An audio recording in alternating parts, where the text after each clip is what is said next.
B2Gold, dans sa politique de contenu local, veut améliorer sa collaboration avec les entreprises maliennes, dans le but de les amener à être plus familières avec les procédures d'approvisionnement et des paiements de B2Gold.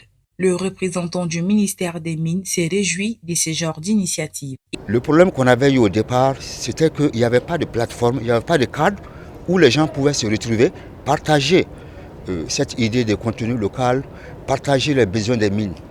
Nous avons d'abord, lors de la lecture du code minier, on a mis des dispositions dans la nouvelle loi qui permettent de créer ce cadre, qui permettent de créer également un portail où on aura toutes les informations des besoins des mines qui seront diffusées, qui seront publiées par an. Donc tous les opérateurs économiques, tous les Maliens qui veulent quand même exercer dans ce domaine auront les informations sur ce portail.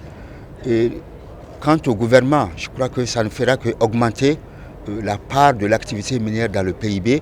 Ça sera un outil vraiment de lutte contre la pauvreté.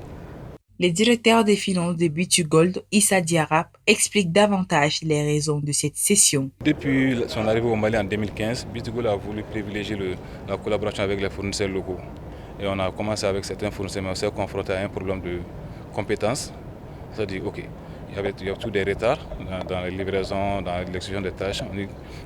Compte tenu de cette incompétence, essayons de former les fournisseurs locaux. Donc il y avait la phase de construction qu'il fallait faire d'abord. Donc la construction est terminée. Maintenant, on est dans une phase où il faut former les fournisseurs, les faire comprendre les besoins des mines, les faire comprendre les bases de la gestion d'entreprise et afin de pouvoir travailler avec eux.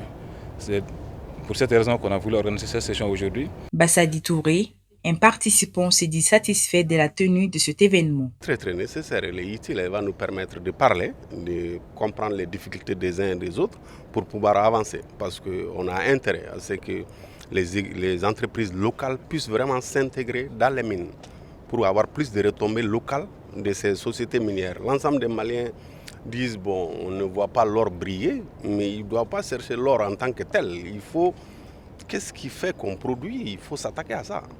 C'est ça qui va permettre à l'or de briller pour les Maliens. Sinon, l'or là en tant que tel n'est pas important. Assurons-nous qu'on va acheter le maximum de choses ici. Ça va non seulement permettre de former les jeunes, ça va nous donner des capacités et on va avoir de l'argent dans notre économie.